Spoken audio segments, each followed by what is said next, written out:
There is always a death in my family on November 13th. My name is Dustin, and in my family, the date November 13th has always spelled death. In 1994, it was my grandmother. In 2004, my stepmother. In 2014, my father. Every 10 years, like clockwork. Each death darker than the last. And now it's November 12th, 2024. Just a few hours left until midnight. I haven't slept in 3 days. I remember the first death vividly. I was just 10 years old in 1994 when Grandma passed. 5 days before she died, she kept saying someone was standing near the main door, then near her bedroom. We thought it was just her poor eyesight or dementia. She could barely see the food on her plate after all.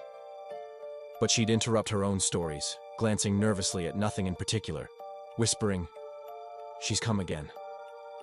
One night, while she was telling me her usual bedtime tale, she stopped mid-sentence, stared at the hallway, and started gasping for breath.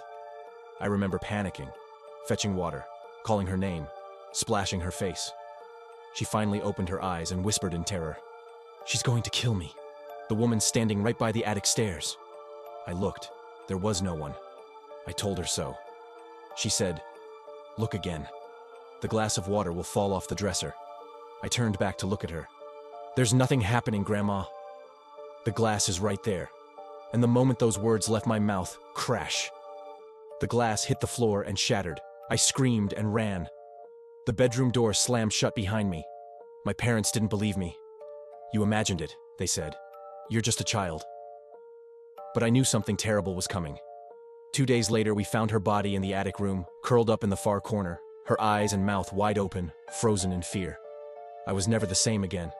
By the time I was 20, life had drained any concept of normal from my soul.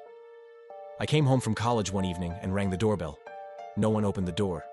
I used the spare key. The first thing I noticed was that the attic door, always shut, was slightly ajar. Inside, under the rafters where Grandma had died, sat my stepmother. Her back was rigid, and her face turned away.